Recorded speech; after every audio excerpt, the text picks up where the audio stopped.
Assalamualaikum warahmatullahi wabarakatuh. Waalaikumsalam warahmatullahi wabarakatuh. Alhamdulillah wassalatu wassalamu ala sayyidina Rasulillah sayyidina wa maulana Muhammad ibn Abdullah wa ala alihi wa sahbihi wa mawala. La hawla wa la quwwata illa billah, amma ba'du. Rasulullah sallallahu alaihi wasallam bersabda, arba'un min kanzil jannah. Simpanan sorga ada 4 macam. Yang pertama, ikhfa'us sadaqah, menyembunyikan sedekah. Saudara-saudara kaum muslimin, sebagaimana yang kita maklum bahwa Allah Subhanahu wa taala melebihkan sebagian rezeki dari kita terhadap yang lain. Ada yang kaya, ada yang setengah kaya, ada yang miskin, ada yang setengah miskin, dan selanjutnya. Ada yang gajinya kecil tapi penghasilannya gede. Ada yang penghasilannya gede tapi nggak punya gaji. Ada juga yang memang gajinya gede dan penghasilannya gede. Kelebihan rezeki merupakan sunnatullah dan tidak harus membuat kita merasa lebih dari yang lain. Bahkan sebaliknya, kelebihan itu harus membuat kita ringan tangan untuk menolong mereka yang memang memerlukan pertolongan. Kalau saudara diberikan ilmu, maka pertanyaan akhirat cuma satu: ilmumu kau amalkan untuk apa? Kalau saudara diberikan umur yang panjang, pengadilan akhirat juga bertanya satu: umurmu kau habiskan di mana? Tapi kalau saudara diberikan harta, pengadilan akhirat akan bertanya dua: hartamu kau dapat dari mana? Kau belanjakan kemana? Dari mananya ditanya, dan kemananya juga ditanya. Oleh karena kita akan dimintakan pertanggungan jawab, maka amanah yang bernama harta ini harus kita gunakan dengan sebaik-baiknya. Ada penggunaan yang merupakan kewajiban, itu zakat namanya.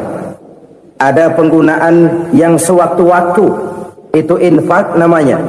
Ada yang lebih sewaktu-waktu lagi, dan itu sedekah namanya. Zakat dia terikat oleh haul dan nisab, oleh putaran batas waktu dan ukuran dari harta itu sendiri. Sedangkan infak terikat oleh situasi dan kondisi perekonomian seseorang. Sedangkan sedekah tidak terikat dengan apapun. Dalam kondisi seperti apapun kita bisa melakukan sedekah dengan yang terkecil sekalipun. Sampai-sampai Rasulullah sallallahu alaihi wasallam mengajarkan, la tahqiranna minal ma'rufi syai'an walau an talqa akhaka biwajhin talik. Atau ada hadis, tabassumuka fi wajhi akhika laka shadaqah. Senyumanmu kepada temanmu adalah sedekah. Jadi untuk melakukan sedekah tidak harus dalam berbentuk uang. Dengan ilmu kita bisa sedekah, dengan tenaga kita bisa bersedekah, dengan pikiran kita bisa bersedekah, bahkan senyum kepada teman itu pun sedekah. Jadi kalau sedekah dengan uang memang belum punya uang, nyengir aja banyakin.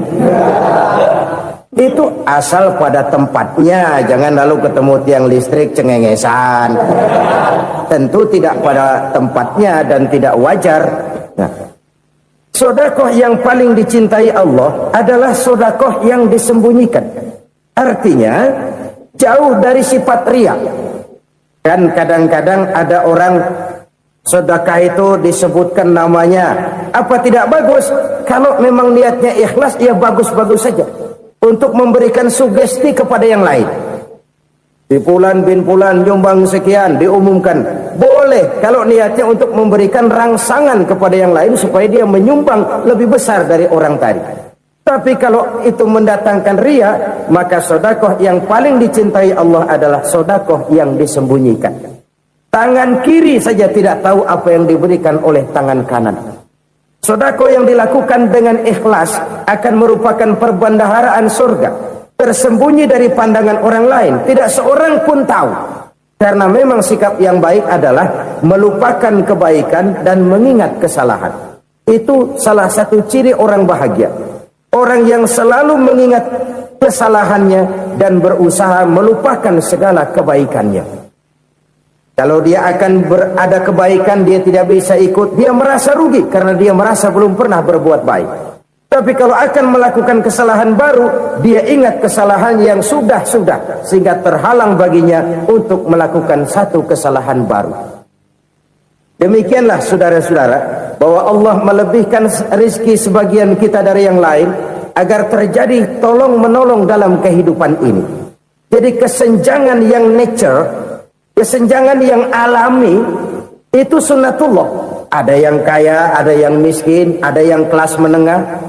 Nah, kenapa lalu sekarang kita berusaha mengentaskan kemiskinan? Oleh karena adanya kesenjangan struktural. Kalau yang kaya bisa semakin kaya, kenapa yang miskin tidak bisa naik jadi ikut sedikit kaya?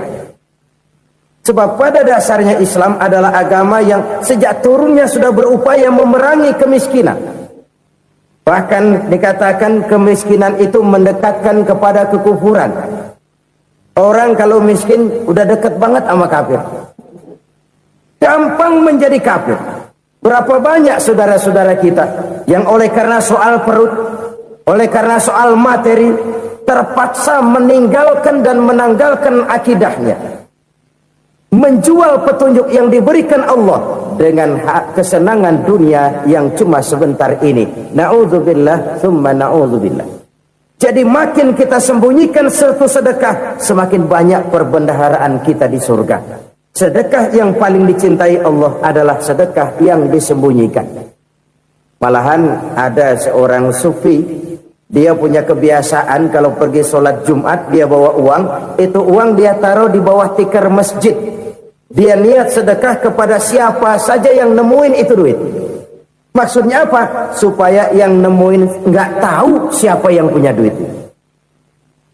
Demikian dia saking ingin menyembunyikan sedekahnya. Karena sifat ria itu bisa memakan amal kita sendiri. Ria itu termasuk menyebut-nyebut kebaikan kita. Orang yang suka nepuk dada, sedikit-sedikit ngitungnya kalau nggak gua. Tuh kalau nggak gua tuh. Tuh yang belas itu, kalau nggak gua. Iya, kalau nggak lu kenapa emang? Orang yang suka menepuk jasa. Tuh, biasanya memang begitu saudara-saudara. Kalau perang lagi berkecamuk, orang nggak sempat ngaku jadi pahlawan. Tapi begitu perang selesai, yang kagak kenal bedil ngaku pahlawan, mas. Itu sesuatu yang biasa. Oleh karenanya, orang-orang yang ikhlas dalam bersodako, disembunyikannya sodako itu, Allah cinta betul. Malahan ada hadis memberikan jaminan, inna sodakotal mar'il muslimi tazidu fil umri wa tadfa'u mitatas su'i. Sesungguhnya sedekahnya seorang mukmin tazidu fil umri, bisa menambah umur panjang, wa tadfa'u mitatas su'i, dan menyelamatkan manusia dari mati secara su'ul khatimah. Jadi siapa yang kepengen panjang umur, banyaklah sedekah. Yang bosan hidup, pelit terus. Sedekah menambah panjang umur dan menyelamatkan manusia dari mati secara su'ul khatimah. Pak, katanya umur itu nggak bisa ditambah, nggak bisa dikurangin. Kapan? Kalau ajal sudah datang. Wa idza jaa ajaluhum la yastakhiruna sa'atan wa la yastaqdimun. Kalau ajal datang tidak bisa dimajukan, tidak bisa dimundurkan. Itu kalau ajal sudah datang. Tidak bisa lagi umur ditambah dikurangi, sudah datang. Tapi kalau belum datang, itu kan haknya Allah. Mau ditambah, mau dikurangi, hak prerogatif Allah. Sebagai pencipta manusia, Allah maha kuasa dan maha mampu. Sedekah ini menambah panjang umur dan menyelamatkan manusia dari mati secara su'ul khatimah. Tuh, orang mati kan sama ya, kondisinya mati, nggak nafas. Tapi hakikat mati kan lain-lain. Ada yang mati itu husnul khatimah, baik akhirnya. Misalnya Lagi ngaji, mati. Lagi sholat, mati. Lagi sedekah, mati. Ini yang dinamakan dengan husnul khatimah, baik di akhirnya. Sebaliknya ada yang su'ul khatimah, jelek di akhirnya. Ini yang jadi catatan akhir. Lagi nyekek botol, mampus. Lagi banting kartu, modar. Su'ul khatimah, jelek pada akhirnya. Sedekah menyelamatkan manusia dari mati secara su'ul khatimah. Dan kita semua kepengen mendapat husnul khatimah, jauh dari su'ul khatimah. Oleh sebab itu yang bisa menyelamatkan kita dari penyakit itu antara lain adalah sedekah yang disembunyikan, yang dikerjakan dengan ikhlas karena Allah, tidak karena kepengen dipuji orang, tidak karena ingin dikatakan orang pemurah. Sebab orang dermawan itu orang yang memberi tanpa harus diminta. Kalau masih harus diminta, ya belum dermawan namanya, masih harus diminta. Kalau nggak diminta ya tulus, lolos, polos. Saudara-saudara kaum muslimin rahimakumullah, harta adalah amanat dan akan kita pertanggungjawabkan. Allah melebihkan rizki sebagian kita dari yang lain agar kita saling tolong menolong, bantu membantu. Nabi janjikan siapa yang meringankan beban saudaranya muslim di dunia, Allah akan meringankan bebannya di akhirat nanti. Sebuah jaminan dari baginda Nabi. Si orang yang kita bantu barangkali tidak bisa membalas, Allah yang akan membalas lewat jalan lain yang tidak pernah kita sangka-sangka. Ada orang tanya, Pak, ini ada orang nyumbang masjid sambil marah-marah, bagaimana? Saya bilang sumbangannya aja ambil, marahnya jangan. Marahnya jangan diambil, itu urusan dia. Saudara-saudara kaum muslimin rahimakumullah, umat Islam ini kan umat yang punya potensi besar. Kadang kita merenung, kenapa kadang-kadang pembangunan masjid kok lambat sekali? Kalau hotel hari ini peletakan pertama, bulan depan peresmian. Supermarket hari ini peletakan batu pertama, minggu depan peresmian. Tapi kalau sudah yang namanya masjid, kadang-kadang peletakan batu pertama sekaligus jadi batu terakhir. 3 tahun, 4 tahun, campur nebar jalak di jalanan, duit dijaring kayak ikan sepat. Apa tidak ada orang Islam yang kaya? Banyak. Apa tidak ada pengusaha muslim yang jadi konglomerat? Ada. Lalu yang belum banyak itu yang komit terhadap nilai-nilai agamanya. Akhirnya kita jatuh jadi umat yang lemah. Belum ada pengusaha konglomerat muslim buka pabrik supermi cap beduk misalnya umpamanya atau pabrik kecap cap sorban supaya identitas keislamannya sedikit kelihatan. Kita jatuh jadi umat yang lemah karena potensi tidak terinventarisir dengan baik. Kita ini ibarat kompor yang cuma matengin nasi orang lain. Potensi kita dimanfaatkan oleh orang lain. Ukhuwah Islamiyah kita baru terbatas kepada silaturahmi. Ukhuwah di bidang ekonomi kita lemah, ukhuwah di bidang kebudayaan kita lemah, apalagi ukhuwah di bidang politik kita lebih rapuh lagi. Padahal ukhuwah itu adalah totalitas kehidupan manusia, menyangkut ipolek sosbud, memerlukan nilai-nilai ukhuwah. Jadi oleh karena itu mari kita menyadari, di dalam harta kita, walaupun kita yang cari, pergi pagi, pulang sore, peras keringat, banting tulang, di sana ada harta anak yatim. Di sana ada hak masjid. Di sana ada hak pesantren. Di sana ada hak jihad. Berbahagialah seseorang apabila dia oleh Allah dijadikan keran. Keran itu menyimpan air, tapi tidak untuk dirinya, tapi disalurkannya kepada mereka yang memang memerlukannya. Saudara-saudara kaum muslimin rahimakumullah, ini yang pertama. Jadi perbendaharaan surga adalah menyembunyikan sedekah. Orang lain nggak tahu, kita pun nggak pernah ngitung-ngitung. Kita anggap lewat begitu saja, padahal itu deposit akhirat. Satu. Yang kedua, perbendaharaan surga itu apa? Wa kitmanul musibah, menyembunyikan kesulitan. Kadang orang takut menghadapi kesulitan, tapi makin kita merenung, hidup ini kan sebenarnya urusan. Takut sama urusan, ya jangan hidup. Tandanya orang hidup itu kalau punya urusan. Urusan melupakan problem. Problem sering menimbulkan kesulitan. Kesulitan bukan untuk ditakuti, tapi untuk diatasi dan dicarikan jalan keluarnya. Siapa sih orangnya yang nggak pernah sulit-sulit? Makin tinggi status sosialnya, makin gede urusannya. Makin tinggi kualitas imannya, makin berat tingkat kesulitannya. Cuma memang yang namanya enak itu seperti pelangi. Biang lala itu nggak pernah di atas kepala kita, di atas kepala orang melulu. Lu sih enak lu, kata kita. Dia juga bilang yang enak kan lu. Pelangi itu nggak pernah di atas kepala kita. Kata tukang beca, aduh enak ya naik Mercy. Kata tukang beca, apa yang di dalam mobil Mercy? Aduh enak bener tukang beca, di jok ngeringkuk ngorok pulas bener.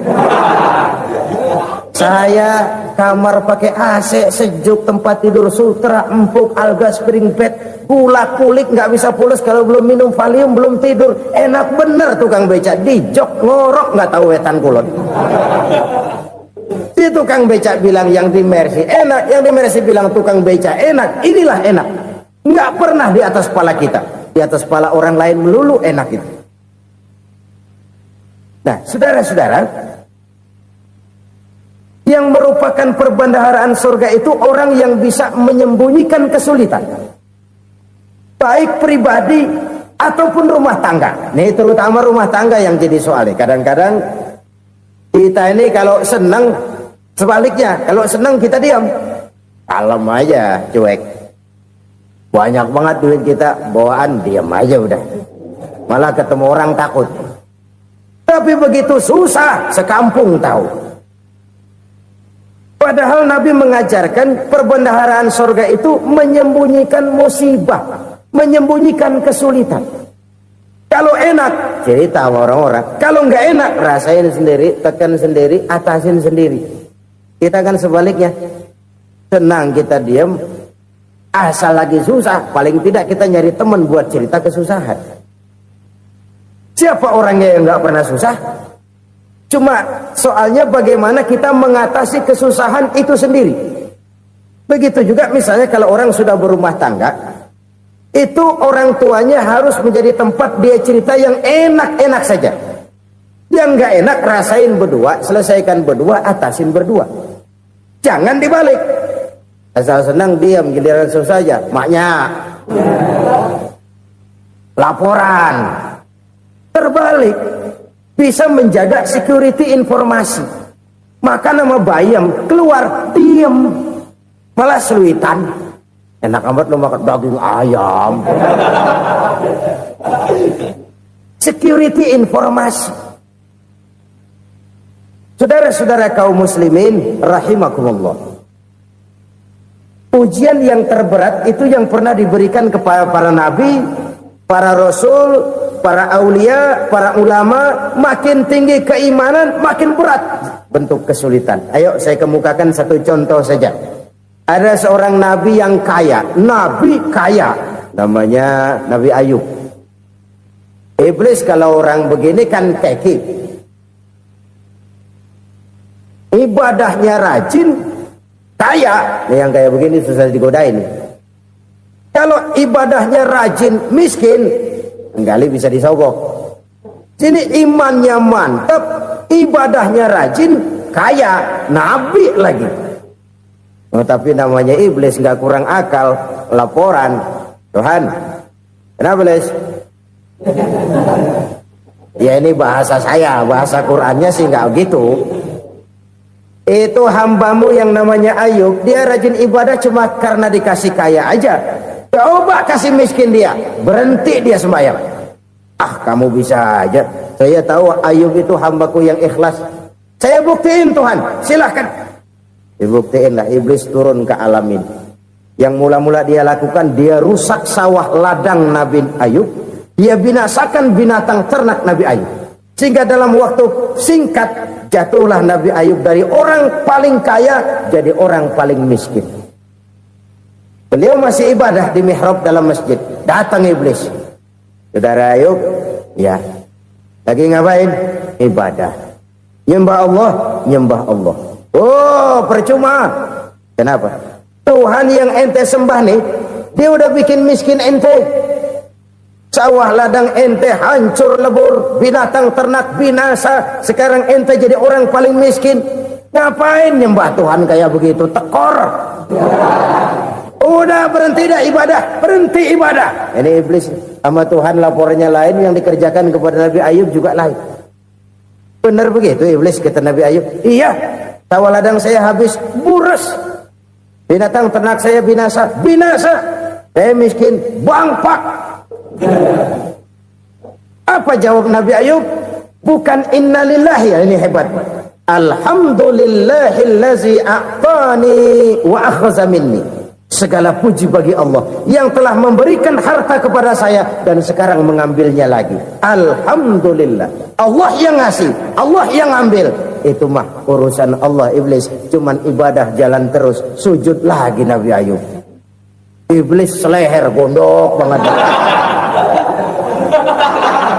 Dasar Nabi nggak mempan dia apa-apain. Miskin malah alhamdulillah. Allah yang ngasih, Allah yang ngambil. Jadi kalau kita tidak komit, kita tidak terikat kepada kaya, miskin, senang, susah, apa yang bisa bikin kita susah?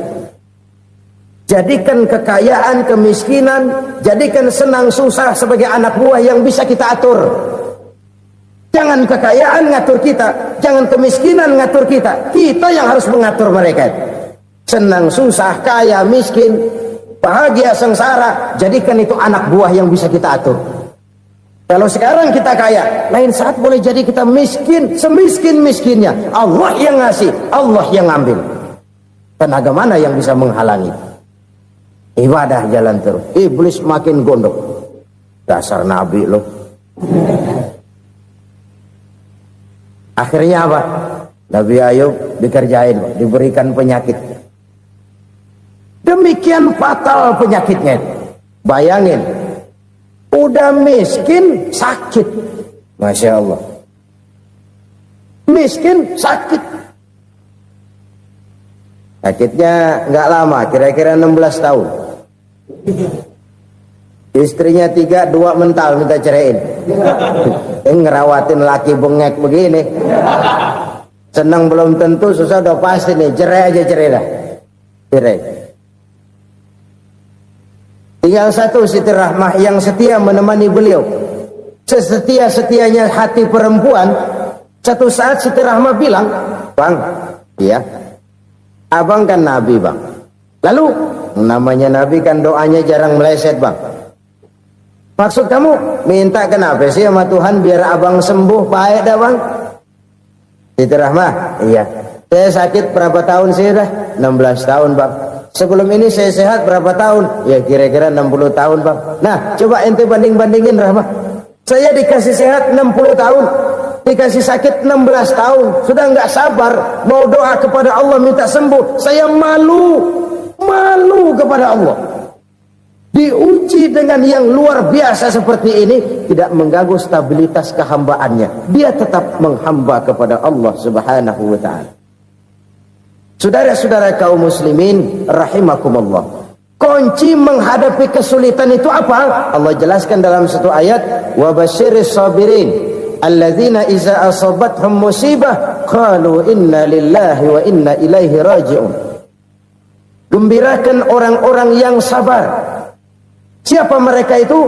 Yang apabila mendapat musibah mereka kembali kepada keyakinan dasar, segalanya dari Allah dan segalanya akan kembali kepada Allah. Ini konsepsi dasar dari sikap muslim dalam menghadapi berbagai kesulitan. Segalanya dari Allah, segalanya akan kembali kepada Allah.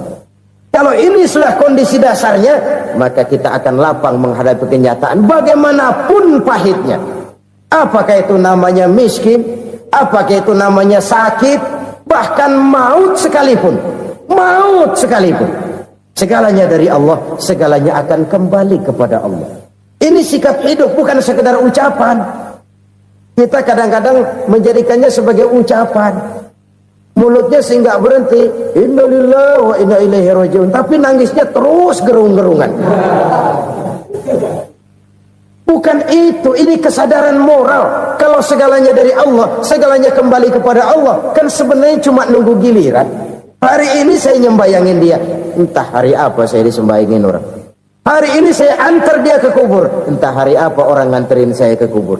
Hari ini saya tahlilkan dia, entah nanti kapan orang tahlilkan saya. Segalanya dari Allah, segalanya akan kembali juga kepada Allah. Oleh sebab itu saudara-saudara, kesulitan bukan untuk ditakuti. Kesulitan justru untuk diatasi, dicarikan jalan keluarnya. Dan tidak ada orang yang tidak pernah mendapat kesulitan. Tidak ada. Semakin tinggi status sosial, semakin tinggi kualitas keimanan, semakin besar juga tingkat kesulitan. Hanya saja bagaimana cara kita mengatasinya. Dan Al-Quran menyatakan, inna ma'al usri yusra. Di balik kesulitan itu pasti ada kemudahan. Roda itu berputar. Karena itu Rasulullah sallallahu alaihi wasallam mengingatkan kepada kita, ta'arraf ila Allah fir raha ya'rifka fis syiddah. Ingatlah kepada Allah di waktu kamu senang, supaya Allah ingat kepada kamu di waktu kamu susah. Kalau waktu senang kita ingat kepada Allah, kita susah, Allah tidak akan meninggalkan kita. Tapi kalau waktu senang kita jauh dari Allah, sujud tidak sempat, dengan masjid jauh, ketika senang kita lupakan Allah. Nanti begitu kita susah, Allah lupakan kita. Dan itu menyakitkan. Oleh karena itu orang-orang tua kita dulu bilang, kalau lagi sehat ingat-ingat lu bakal sakit nanti. Kalau lagi kaya ingat-ingat satu saat kita bakal jatuh miskin. Bahkan kalau lagi muda ingat-ingat kita bakal tua. Dan yang terpenting, kalau lagi hidup ingat-ingat kita bakal mati. Saudara-saudara kaum muslimin rahimakumullah. Jadi yang kedua yang merupakan perbendaharaan surga, menyembunyikan musibah. Saudara-saudara kaum muslimin rahimakumullah. Hal ketiga yang merupakan perbendaharaan surga adalah wasilatur rahmi. Orang yang suka bersilaturahmi. Sebagaimana yang kita maklum bahwa manusia adalah makhluk yang disebut zon politika. Makhluk sosial yang tidak mungkin hidup sendiri-sendiri. Betapa dan siapapun kita memerlukan orang lain. Bodoh betul manusia kalau tinggal di tengah masyarakat tapi tidak mau bermasyarakat. Merasa hebat sendiri, pinter sendiri, gagah sendiri, kaya sendiri. Mungkin kalau mati juga ngubur sendiri. Jangankan kita di sini, di sorga saja Nabi Adam waktu sendirian bengong melulu, mondar mandir. Allah tegur Adam sepi Adam. Ya ini kalau bahasa saya. Iya Tuhan sepi ini nggak ada colek-colekan pisan ini. Diciptakan Siti Hawa baru anteng Nabi Adam. Itu di sorga. Cobalah. Umpamanya saudara tinggal di Jakarta nih. Kaya bener. Apaan aja di Jakarta punya saudara dah. Jembatan Semanggi ambil. Monas, Buntel bawa pulang. Hotel-hotel ambil semua. Cuman tinggal di Jakarta sendirian, apa enaknya? Betapa dan siapapun kita perlu orang lain. Tidak ada seorang pun yang bisa memenuhi kebutuhan hidupnya secara sendiri-sendiri. Nah, Islam telah menyelamatkan manusia dari ras diskriminasi. Mengikat manusia dengan persaudaraan yang berlandaskan kepada akidah. Karena itu dianjurkan bersilaturahmi. Bahkan Nabi menyatakan, man arada ayyubsata lahu fi rizqihi wa yunsa'a fi atharihi falyasil rahimah. Siapa yang kepengen diluaskan rezekinya dan dipanjangkan usianya, banyaklah ia bersilaturahmi. Siapa yang kepengen dimudahkan rezekinya, hendaknya ia banyak bersilaturahmi. Kalau banyak teman, kesulitan kan paling tidak ada tempat cerita. Udah susah sendirian, kita pikirin diri, nggak ada tempat tukar pikiran. Cepet banget sama bengek. Dilawan sendiri. Nah, secara makro kita bisa berkata, tidak mungkin ada kemenangan kalau tidak ada kekuatan. Tidak ada kekuatan kalau tidak ada kesatuan dan persatuan. Tidak mungkin ada kesatuan dan persatuan tanpa semangat silaturahmi. Kalau umat Islam mau menang, dia harus kuat. Kalau umat Islam mau kuat, dia harus bersatu. Kalau umat Islam mau bersatu, dia harus membudayakan silaturahmi ini. Bahkan sampai-sampai kata Nabi, kalau bisa cari nilai tambah. Apa? Silman qata'ak. Bersilaturahmilah kau kepada orang yang marah denganmu. Masya Allah, indahnya ajaran agama kita. Orang yang marah pun kepada kita, kata Nabi, kalau bisa bersilaturahmilah kepadanya, kepada orang yang marah itu. Di situ nilai tambah. Cuman jujur nih hadis, ngucapinnya gampang, ngamalinnya yang berat banget. Orang marah sama kita, kita disuruh silaturahmi, ada apa malu? Lu marah, ada gua marahan lagi. Tunggu pikirin. Saudara-saudara kaum muslimin rahimakumullah. Tapi ini yang diajarkan, bahkan ini yang dicontohkan oleh baginda Rasul. Bagaimana begitu mudah, misalnya satu saat Abu Jahal ini ngatur strategi bagaimana bikin Muhammad celaka. Dia gali lubang di depan tempat tidurnya. Dia tutupin daun korma. Terus dia panggil seseorang, ke sini. Kasih tahu Muhammad, pamannya sakit keras, minta ditengokin. Berangkat orang ini ke sana. Muhammad, labbaik. Pamanmu sakit keras, dia minta ditengokin. Baik, saya akan datang menjenguk beliau. Berangkatlah Nabi ke rumah Abu Jahal tanpa prasangka apapun. Abu Jahal udah pasang setil, selimut 3 rangkap setengah dipakai, persis kayak orang meriang. Tapi sembari ngintip dari balik selimut, begitu Muhammad buka pintu, nah masuk perangkap nih. Muhammad jalan menuju tempat pembaringan. Makin lama makin dekat, makin lama makin dekat, makin dekat ke lubang yang dipasang oleh Abu Jahal itu. Dalam hati Abu Jahal, terus dah jatuh, mampus dah lo ini. Mampus lo hari ini nih. Apa yang terjadi? Malaikat Jibril datang. Muhammad, pamanmu cuma pura-pura sakit. Di depan tempat tidurnya ada lubang perangkap supaya kamu jatuh ke situ. Sudah, kamu pulang. Balik kanan Nabi. Sudah hampir jatuh ke lubang, balik kanan, pulang. Bayangin kecewanya Abu Jahal. Muhammad dikit lagi, Muhammad dikit lagi. Enggak paman, saya pulang aja. Emosi bangun dari tempat tidur, enggak sadar kalau lagi pura-pura sakit. Lompat ngejar Nabi, dia lupa dengan lubang yang dia gali. Serak, nyemplung sendiri ke dalam lubang.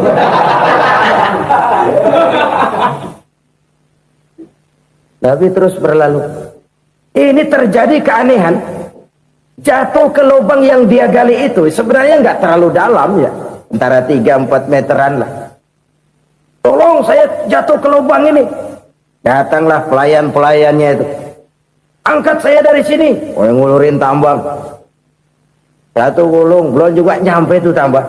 Kurang, beli lagi ke warung. Sambung, ulur lagi, nggak juga bisa sampai. Wah, ini kerjaan Muhammad ini.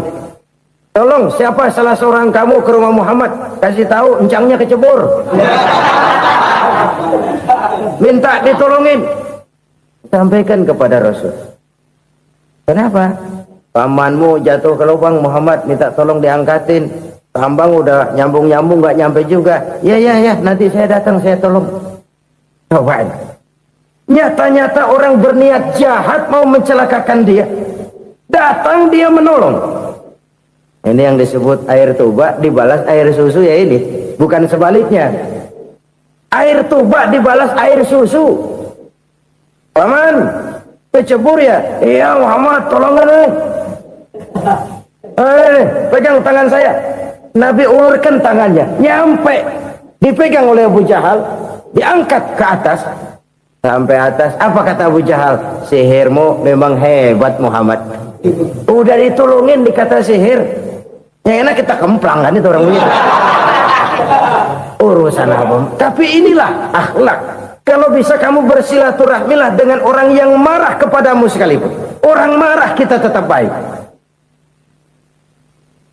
Kalau kita berbuat baik sama orang yang memang baik, rasanya sih biasa-biasa aja. Orang baik kita baik lagi, ya draw aja, belum ada nilai tambah di situ. Baru ada nilai tambah kalau kita bisa berbuat baik kepada orang yang nyakitin kita. Itu namanya kita setingkat di atas dia. Dia sakitin kita, kita berbuat baik sama dia. Dia pelit sama kita, kita baik sama dia. Dia marahin kita, kita deketin dia. Di situ kita punya nilai tambah. Jadi siapa yang ingin diluaskan rezekinya, kata Nabi, dan dipanjangkan umurnya, hendaklah ia banyak-banyak bersilaturahmi. Sederhana sebenarnya silaturahmi, tapi silaturahmi membangkitkan semangat kesatuan dan persatuan. Kesatuan dan persatuan melahirkan kekuatan. Dalam matematika 1 ditambah 1 pasti 2.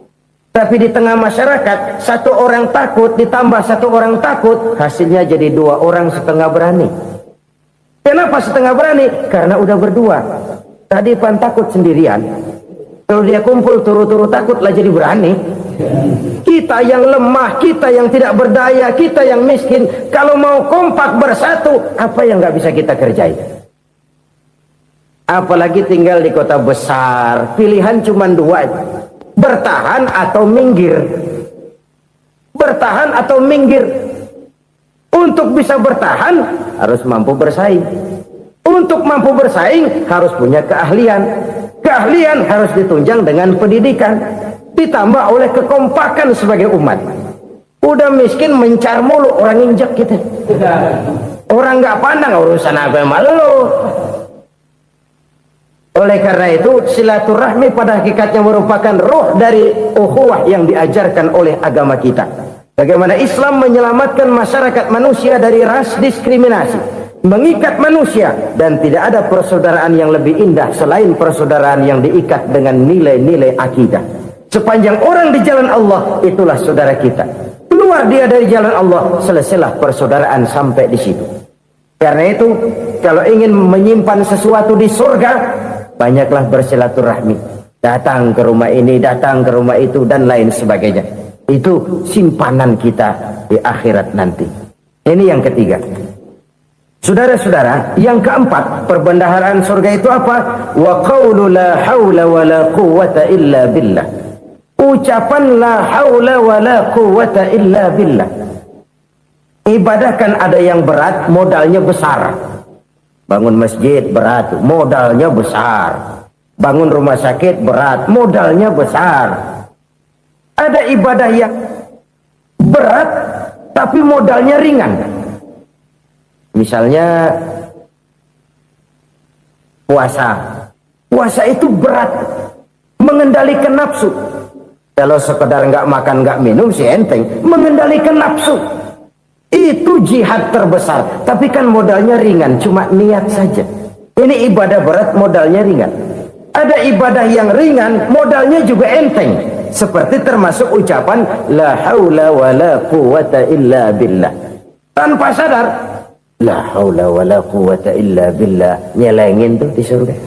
Nyelengin, kita nggak terasa. Nyelengin simpenan akhirat. La haula wa la quwwata illa billah. Nyimpen lagi. Kaget, la haula wa la quwwata illa billah, nyimpan lagi, banyak simpanan. Walaupun sebenarnya yang dimaksud di sini adalah kesadaran batin bahwa tidak ada daya dan kekuatan kecuali Allah. Itu intinya. Kita memulai pekerjaan disunahkan baca bismillah, kan begitu. Apa itu? Kesadaran moral. Bahwa ini saya bisa kerjakan. Saya kerjakan ini dengan menyebut nama Allah. Kenapa? Kalau Allah tidak memberikan daya dan kekuatan, mana mampu saya kerjakan ini. Maka saya kerjakan ini dengan menyebut nama Allah. Bismillah. Kesadaran moral. Manusia hanya wajib berusaha, tapi nggak pernah wajib berhasil. Banyak hal-hal yang kalau kita renungkan secara rasio nggak mungkin, tapi jadi kenyataan. La haula wa la quwwata illa billah. Tidak ada daya dan kekuatan kecuali bagi Allah semata-mata. kesadaran moral akan kelemahan dan keterbatasan makhluk bernama manusia. Kadang kita kagum dengan otak, tapi kita sering lupa sama yang bikin otak. Padahal bagaimanapun hebatnya otak, yang bikin otak pasti lebih hebat dari otak. Nggak percaya, silahkan otak-otakan. Inilah kecenderungan. Kita kagum dengan pesawat-pesawat mutakhir, bukan main, besi gede banget terbang itu. Alangkah hebatnya. Lalu apa yang bikin otak tidak lebih hebat dari itu semua? Kita puji laut, apa yang bikin laut tidak lebih hebat dari laut itu? La haula wa la quwata illa billah. Tidak ada daya dan kekuatan kecuali Allah. Apa yang bisa kita lakukan kalau tidak karena daya dan kemampuan yang diberikan oleh Allah kepada kita? Lahirlah sikap tawadu, rendah hati, tidak melonjak menjadi angkuh dan sombong, sadar akan kelemahan dan keterbatasan diri sebagai makhluk yang diciptakan oleh Allah Subhanahu wa taala. Jadi satu sisi ini ucapan yang berpahala, la haula, jadi wiridan. Pada sisi lain ini kesadaran moral, sikap mental, kesadaran batin bahwa yang punya daya dan kekuatan itu cuma Allah. Kita nggak pantas untuk sombong, sebab sombong itu pakaiannya Allah. Kita nggak sedang pakai pakaian Allah, kegedean. Dan makin kita renungi, makin terbentur. Apa sih yang bisa kita sombongin? Kita mau sombong apa? Kaya, pintar, itu kan semua relatif. Di atas langit masih ada langit lagi. Jadi oleh karenanya, marilah kita menyadari, manusia hanya wajib berusaha, tapi tidak pernah wajib berhasil. Yang berusaha saja tidak wajib berhasil, apalagi yang tidak berusaha. Islam bukan agama orang pemalas yang selesai sholat lalu endelohom, nggelenggem ayem-ayem.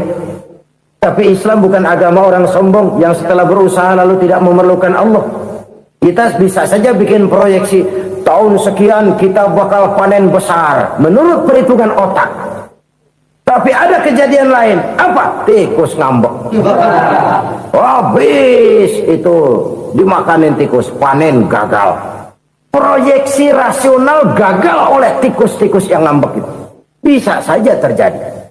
Tahun depan kita panen besar, urung. Kenapa? Musim panas panjang.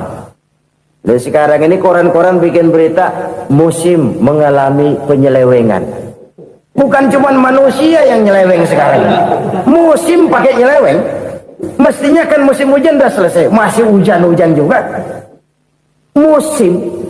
Nah sekarang kita boleh bikin proyeksi, kita bakal panen besar. Tahu-tahu musim panas panjang, sawah retak, air kering.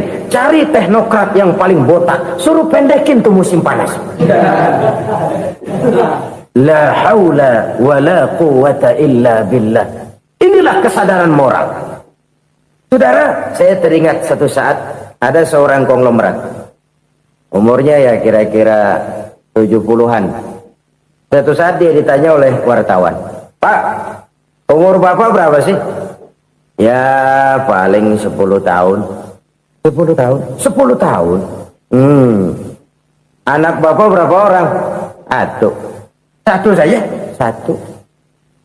Harta Bapak berapa? Ya paling-paling bangsa 7 juta kali. 7 juta? Iya. Pak, kenapa Bapak bohongi saya? Bapak punya buku biografi. Koran-koran, majalah-majalah banyak memuat cerita riwayat hidup Bapak. Saya tahu umur Bapak 70. Kenapa bilang cuma 7 tahun? Saya tahu anak Bapak 8. Kenapa cuma bilang 1? Saya tahu harta Bapak miliaran, mungkin triliunan. Pabrik di mana-mana, bank di mana-mana. Kenapa bilang uang Bapak cuma 7 juta? Nah, kata si konglomerat tadi, kamu benar nak, kamu benar. Umur saya kalau jumlahnya memang 70 nak. Cuman ingat-ingat saya, baru 7 tahun terakhir ini saya sujud. Baru 7 tahun terakhir ini saya berusaha dekat dengan Allah. Saya laksanakan perintahnya, saya jauhi larangannya. 7 tahun inilah rasanya yang ada nilainya di hadapan Allah. Yang 63 tahun matong, kelabu, kelem umur gue. Habis untuk maksiat, untuk munkarat. Maka ketika ditanya tadi, umur saya 7 tahun itu. Oh begitu Pak. Oh iya. Lalu anak Pak, anak Bapak kan 8. Kenapa bilang cuma 1? Nah, kalau jumlah hitungannya memang anak saya 8. Tapi dari 8 orang ini rasanya cuma 1 nih yang bakal jadi buah hati, belahan jantung, pelanjut cerita, penerus sejarah, bakal jadi anak soleh yang akan mendoakan saya. Cuma 1 rasanya anak saya ini yang bakal jadi buah hati saya, besar-besaran saya, yang akan mendoakan di kubur saya, yang akan mendoakan di akhirat saya. Yang 7 orang mana? Masya Allah, yang 1 tenggeng, yang 1 nyekek botol mulu, yang 1 nggak karu-karuan. Makanya saya bilang 1 anak saya yang akan bisa mendoakan saya. Oh begitu Pak. Iya. Nah harta Pak, harta Bapak kan triliunan, pabrik Bapak di mana-mana, uang Bapak hampir di tiap bank-bank besar. Kenapa bilang cuma 7 juta? Betul kau nak. Harta saya kalau jumlahnya memang miliaran, triliunan mungkin. Tapi yang saya ingat baru 7 juta tuh yang saya belanjakan di jalan Allah. Saya nyumbang masjid, saya santuni yatim piatu, saya bantu pembangunan pesantren, saya bantu pembangunan rumah sakit Islam. Itu yang akan saya bawa pulang ke akhirat, yang 7 juta itu. Yang triliunan itu nanti akan diperebutkan oleh anak-anak saya sebagai waris saya. Jadi harta saya 7 juta itu yang bakal nemenin saya di akhirat, yang akan saya bawa pulang jadi teman saya. Saudara-saudara kaum muslimin, jangan-jangan orang tua itu adalah kita-kita ini. Jangan-jangan kita-kita ini adalah orang tua itu. Jangan-jangan itu potret dari diri kita masing-masing. Dari sekian umur yang diberikan Allah, berapa tahun yang ada nilainya di hadapan Allah. Dari sekian anak-anak yang merupakan amanah, berapa yang akan mendoakan kita sebagai orang tuanya menjadi anak soleh. Dari sekian banyak harta yang diberikan Allah, berapa yang akan kita bawa pulang menghadapnya nanti, yang kita belanjakan di jalan Allah. Ini sebuah potret kehidupan. Karena itu kita kembali kepada la haula wa la quwwata illa billah. Kita wajib berusaha, kita wajib berikhtiar. Selebihnya segala daya dan kekuatan hanya milik Allah saja semata-mata. Satu kesadaran batin dari setiap pribadi muslim. Setelah ia berusaha dan berikhtiar, ia menyerahkannya kepada Allah Subhanahu wa ta'ala. Jadi satu sisi ini merupakan wiridan ucapan yang mengandung pahala, pada sisi lain ini merupakan sikap batin dari seorang muslim di dalam ia menghadapi realitas kehidupan ini. Saudara-saudara kaum muslimin rahimakumullah, kalau ini kita jadikan satu basis kehidupan, maka ini akan menyelamatkan manusia dari kemungkinan tergelincir menjadi orang yang lupa diri dan lupa darat. Sebab itu Imamul Ghazali berpesan, jadidis safinah fa innal bahra amiq wa khuziz zad fa inna safara ba'id wa khaffifil hamla fa innal hamla sadid. Perbarui selalu kapalmu karena lautan sangat dalam. Bawa bekal yang banyak karena perjalanan ini sangat jauh. Ringankan beban karena kebanyakan beban akan menyakitkan. Alangkah indah kalimat ini, alangkah dalam makna yang terkandung di sana. Perbarui selalu kapalmu karena lautan sangat dalam. Apa artinya ini? Jaga mentalmu baik-baik. Pelihara imanmu baik-baik karena hidup penuh cobaan seperti lautan. Kita kalau berlayar di lautan kan kadang-kadang tenang, angin bertiup sepoi-sepoi basah. Jika malam datang, bintang gemintang bertabur menghias cakrawala. Rembulan memantulkan sinarnya dengan indah. Dalam keadaan begitu berlayar enak. Tapi lain saat ombak menggunung, halilintar menyambar, angin topan bertiup. Berapa banyak sudah saudara-saudara kita yang tenggelam di lautan dunia tanpa sadar bahwa dia belum sampai kepada pantai yang akan dituju. Berapa banyak sudah saudara-saudara kita yang tenggelam di lautan dunia ini tanpa sempat bangkit lagi. Dia menyangka sudah sampai kepada tujuannya. Hati-hati kapal jangan sampai bocor karena lautan sangat dalam. Iman ini jaga baik-baik karena hidup penuh dengan ujian. Wa khuzizat fa inna safar ba'id. Bawa bekal yang banyak karena perjalanan sangat jauh. Saudara mau ke Bandung, bawa duit. Saudara mau ke Surabaya, banyakan lagi duitnya. Saudara mau ke Mekah, gepokan, iketan tuh duit nggak lembaran lagi. Makin jauh perjalanan, makin banyak bekal yang harus kita bawa. Kalau saudara dari Jakarta mau ke Surabaya, kagak bawa duit berangkat juga, itu sih bukan berani namanya, nekat. Sampai Surabaya belum tentu, sengsara di jalan udah pasti. Kenapa? Nggak bawa bekal berangkat. Sama juga kita nih, misalnya belum sempat sembahyang, mati. Waduh, berani banget orang. Belum punya bekal, mati. Sengsara di jalan. Atau bekal tidak cukup. Dari Jakarta saudara mau ke Surabaya, bawa duit 500 perak. Paling jauh Cikampek nyampenya itu. Paling jauh itu. Antara jauhnya perjalanan dengan bekal yang saudara bawa tidak seimbang. Hidup ini perjalanan panjang. A walking tour. Dimulai dari alam arwah. Sebelum jasad diciptakan, roh diciptakan lebih dulu. Dari situ pindah ke alam rahim. Dari alam rahim pindah ke alam dunia. Dari alam dunia pindah ke alam barzah. Baru menuju akhirat. Satu perjalanan panjang. Kalau bekal tidak bawa, sengsara di jalan. Bawa bekal yang banyak karena perjalanan ini sangat jauh. Wa khaffifil hamla, ringankan beban karena beban itu cuma akan menyulitkan. Kalau bekal itu sih keperluan, tapi beban nggak kita perluin, cuma ngeberat-beratin. Apa ini beban? Dosa. Kecurangan, kebatilan, kezoliman, ketidakadilan, kesewenang-wenangan. Itu akan jadi beban kita di akhirat.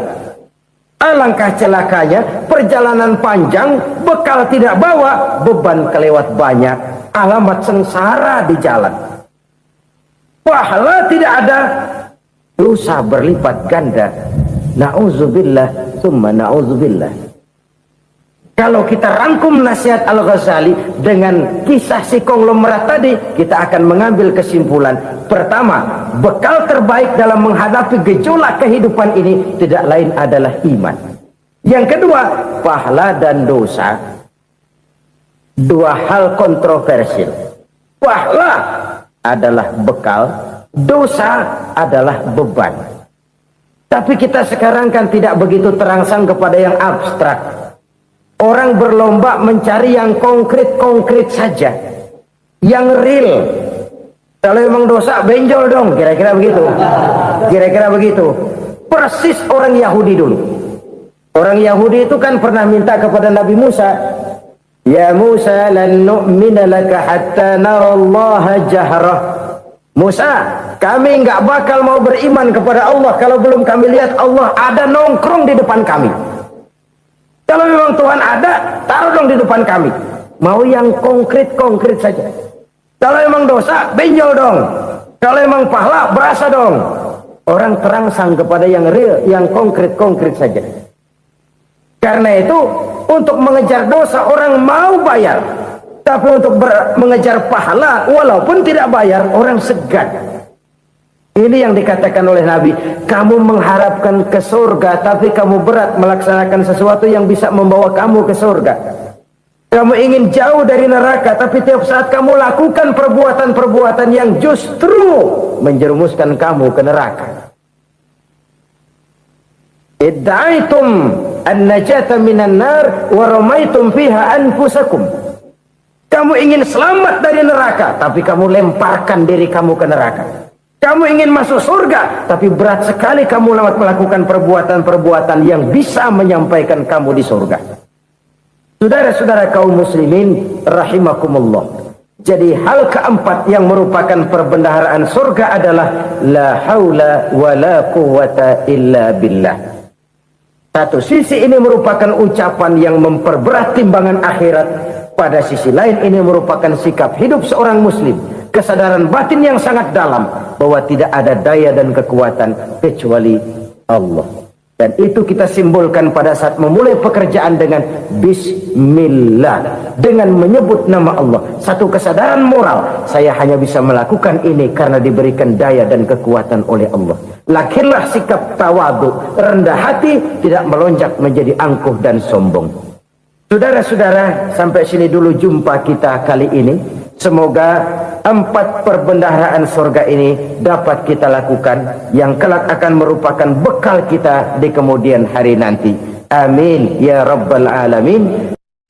Bapak-bapak, ibu-ibu, saudara-saudara kaum muslimin rahimakumullah. Di dalam kehidupan kita sebagai seorang muslim, minimal 5 kali dalam sehari semalam kita mendengar seruan untuk mendirikan solat yang disebut azan.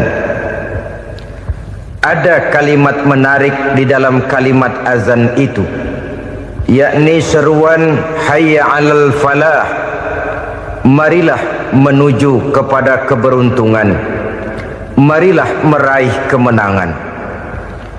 Seruan ini adalah kecenderungan dari setiap manusia, apapun warna kulitnya.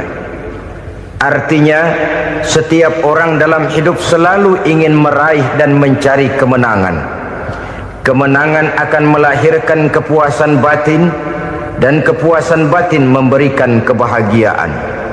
Sedangkan kekalahan melahirkan penderitaan batin, dan penderitaan batin menjerumuskan seseorang di dalam berbagai bentuk kerugian. Jikalau inilah seruan azan, maka masalahnya ialah apa yang menyebabkan kita meraih kemenangan.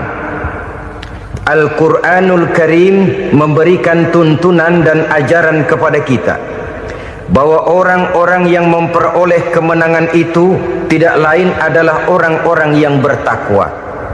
Hanyalah mereka yang bertakwa kepada Allah Subhanahu wa ta'ala pada akhirnya akan tampil sebagai pemenang. Lalu siapa orang yang bertakwa itu? Dijelaskan dalam awal-awal Al-Baqarah, orang yang bertakwa yang akan meraih kemenangan. Pertama, allazina yu'minuna bil ghaib, yaitu orang-orang yang beriman kepada yang gaib, percaya bahwa ada alam yang gaib, alam yang abstrak, alam yang tidak bisa dijangkau oleh salah satu daripada panca indera kita. Mereka percaya dan beriman kepada adanya malaikat, beriman kepada adanya iblis dan jin, beriman kepada adanya alam kubur, beriman kepada adanya alam mahsyar, beriman kepada adanya alam akhirat, beriman kepada adanya surga dan neraka. Beriman bukan cuma sekedar beriman dalam ucapan bibir saja, tetapi beriman yang nilai iman itu mampu mewarnai gerak dan gaya hidupnya. Iman yang meresap sampai ke tulang sumsum, kemudian memberikan dampak positif di dalam kehidupan manusia.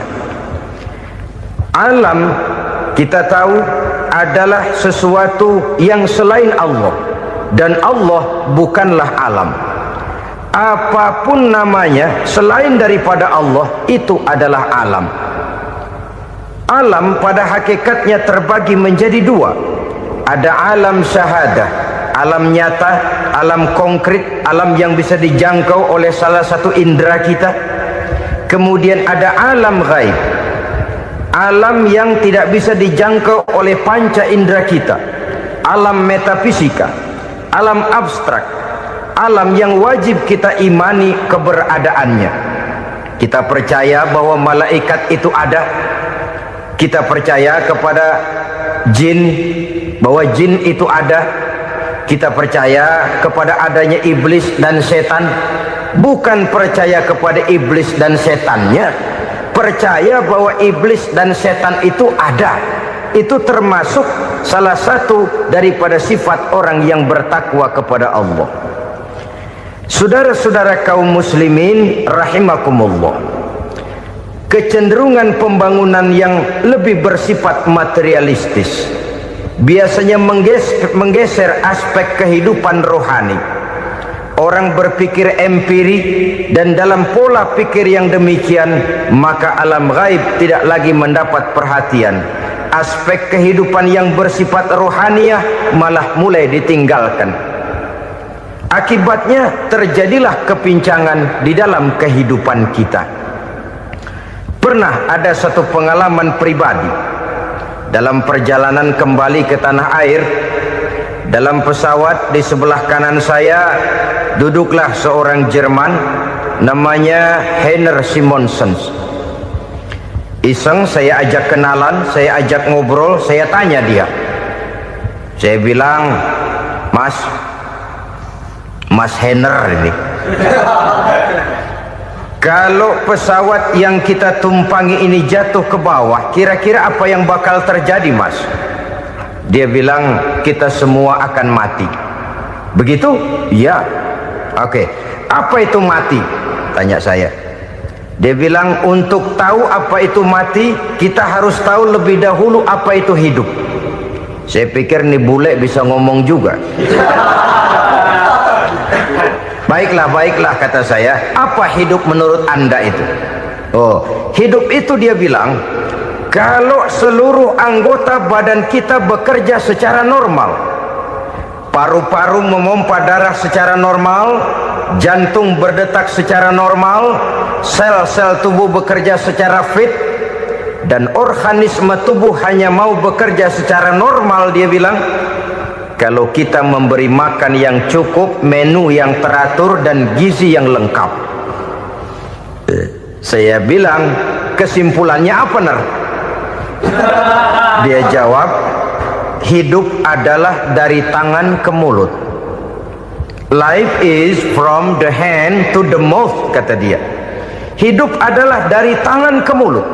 Jadi masalah hidup tidak lebih daripada masalah isi perut. Orang pergi pagi, pulang sore, peras keringat, banting tulang, perut yang dibelain. Saya bilang, you are wrong. Sampean salah, Ner. Kamu orang Islam bukan? Bukan. Pantas. Kenapa saya salah? Dia bilang, ya jelas salah. Salahnya di mana? Kamu ini manusia. Kalau hidup cuma dari tangan ke mulut, saya bilang, kambing di kampung saya juga begitu pikirannya, Ner. Itu kambing di kampung saya, asal perutnya kenyang, sudah hidup dia. Perkara besok bagaimana, lusa prospeknya macam mana, bulan depan ada apa, kambing nggak pernah mikir.